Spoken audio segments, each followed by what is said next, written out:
The Toronto Maple Leafs of 2020-2021 did a very few specific things in a way where a lot of people looked at it and were like, oh, I can totally see what they're trying to do there.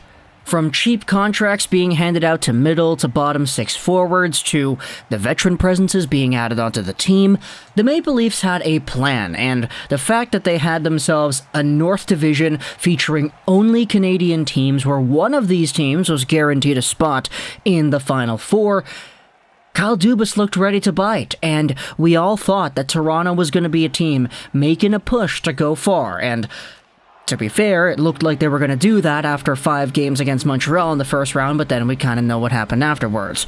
One of the guys on the Maple Leafs that they acquired a little bit before the end of the season was Nick Foligno. You know, the guy, Foligno. Wait, that's not the right Nick. That's not even the right player in the slightest. Nick Foligno was a Columbus Blue Jackets star, a guy who played with this team ever since 2012-2013, and who had gotten traded to the Maple Leafs in the 2020-2021 season. He was the captain the past 5 years, and was a guy that was gonna go out there and probably provide some depth scoring, good veteran leadership to go alongside of the Simmons and the Joe Thorntons on the team.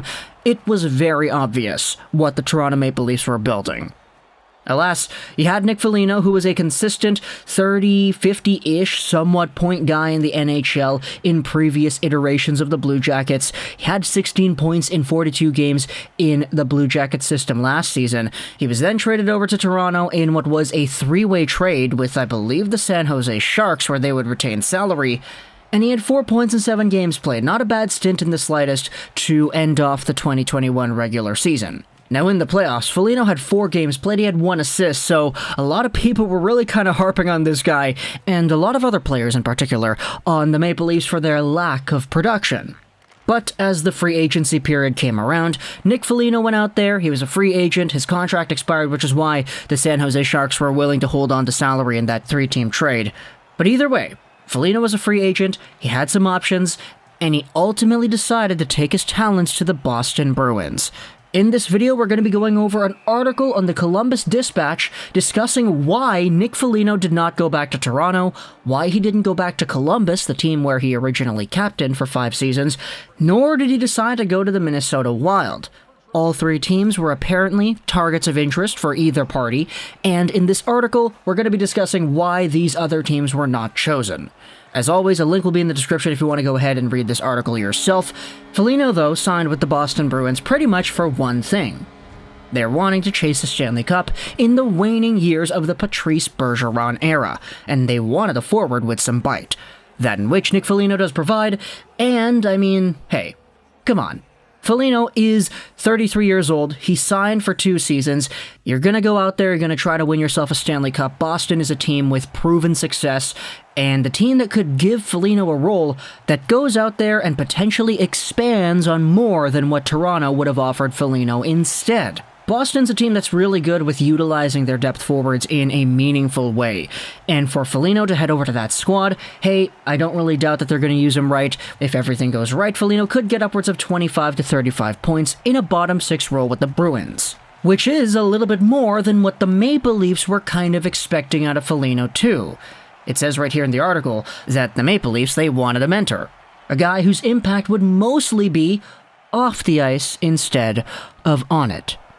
That's kind of what I was talking about at the beginning. We kind of knew what the Maple Leafs were doing the entire time, acquiring Simmons and Foligno and Thornton and Spezza, and in the past Marlowe too. They want these veteran leadership guys to go out there and be father figures to guys like Matthews and Marner and Nylander, all the young guys on the team that are supposed to push this team to infinity and beyond. These older guys are only being brought on to be that off-ice mentorship kind of guy. Sure, you want these guys to score points on the ice, but if that's not really the main contribution they're giving to your hockey team, I think it is fair for a guy like Foligno to say, well, I kind of want to be used a little bit more, you know? I want to be given a role where it's like, yeah, they're giving me the go-ahead to do my game and to play my style and be a presence in somewhat of a role that makes me a little bit more important than just being, I don't know, the wisdom guy. And let's face it, either way, there is no way the Maple Leafs would have outbid the Bruins on a $3.8 million AAV deal for 2 seasons. They just wouldn't have been able to do that. So that's that question answered. No Toronto because the leadership role, whatever. He went to Boston instead because he wanted more bite. What about the other teams? What about Columbus themselves, the team that he was a part of before? What about the Minnesota Wild?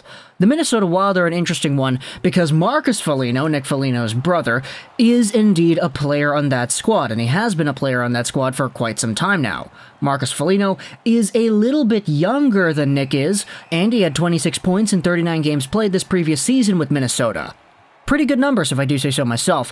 And with the articles, with the rumors coming out in the offseason saying that Foligno was going to sign in Minnesota to play with his brother, if it was such a hot rumor on the block, why did it not end up happening? Well, Nick Foligno says this: it was close. Minnesota's a good team, and they're poised to win. But I just felt that at this moment, Boston was a team that checked more boxes for me. It was hard. I've always said that the dream of playing with my brother has always been there, and hopefully it'll still be there, maybe in a couple of years. So, there you go, Minnesota. There's your reasoning, I guess. It's kind of anticlimactic, especially with all the rumors that you had earlier on, but come on. You guys kind of need the cap space to sign Kaprizov anyway, so I wouldn't sweat on it. Now, on to the big team, Columbus. When Foligno was traded from Columbus over to Toronto in that three-way trade with the Sharks, we had ourselves a whole bunch of speculation saying, oh, Foligno is a free agent to be anyways, he'll probably just come back to Columbus in the offseason because he loves being here, he knows that this is his home, and, you know, it's just a rental, right? It's a rental situation for a guy that is the captain of an organization getting sent over to a better team to maybe make an impact in the playoffs. And even in the article, Foligno does say that Columbus is home.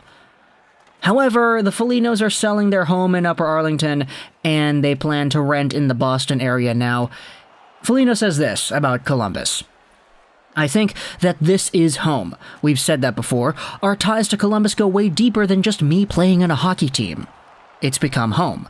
We have great friends outside of the game there, and we just love the way of life. We love the people, so there's a lot of reasons why Columbus feels like home and is home for us. So there's a big pull to come back eventually, when I'm done, and raise our kids there, because it's their home essentially too. Columbus is where we want to raise the kids, this is home, and we'll figure out all the other stuff as it goes, but hopefully Columbus is in our future down the road. Now, okay, I'm going to backtrack right here. That doesn't really answer the question as to why he didn't re-sign with the Blue Jackets. Pretty much, it's because they're bad, he wants to win a cup, and, yeah, the Cam Atkinson getting traded thing was mentioned at the beginning of this article right here, and Foligno goes out there, talks about how big of a shock it was, but he talks about how it kind of shows what direction the Blue Jackets are going down, just in the sense that, okay, we're trying to get a new core here, we're trying to build something for the future. I always said that my biggest regret was not being able to win. But we had something building there in Columbus, and unforeseen circumstances with guys wanting to leave. Sometimes you've just got to deal with the cards that were dealt to you, Foligno says. So we did our best. We just couldn't overcome that hurdle towards the end. But man, I was so proud of the direction we were heading. I'm just disappointed that we couldn't have kept us together for a little longer to see where it could have led. So, Columbus, even though we had ourselves what was a pretty good shot at this guy maybe returning to the team that he captained the past few seasons, ultimately it's the departure of Cam Atkinson, as well as Seth Jones, Pierre-Luc Dubois, David Savard, Josh Anderson, Murray, Nudavara, Riley Nash, Panarin, Bobrovsky. It's all the dominoes falling, and it's the Atkinson trade that really pushed them over the edge in Foligno's mind that said, okay, I don't really know if this team needs my services anymore. So, for Boston fans, you know, you guys got yourselves a good one. A guy that a lot of other teams, like the Maple Leafs, like the Wild, like the Blue Jackets, were all kind of going for as well. Talk to me in the comments what you think about Nick Foligno and the entire path that he has taken from Ottawa to Columbus to Toronto, now to Boston. It was a weird, rocky path for sure, but it's one that I think is a pretty valuable story to tell. The Blue Jackets had themselves a great captain, but at the end of the day, in the three-way trade with the Sharks and the Maple Leafs, you had yourselves a haul for Foligno. Now you tried to re-sign him. Unfortunately, that's not how it went down. Talk to me in the comments what you think. I hope you enjoyed this video. Trolls 99. And bye.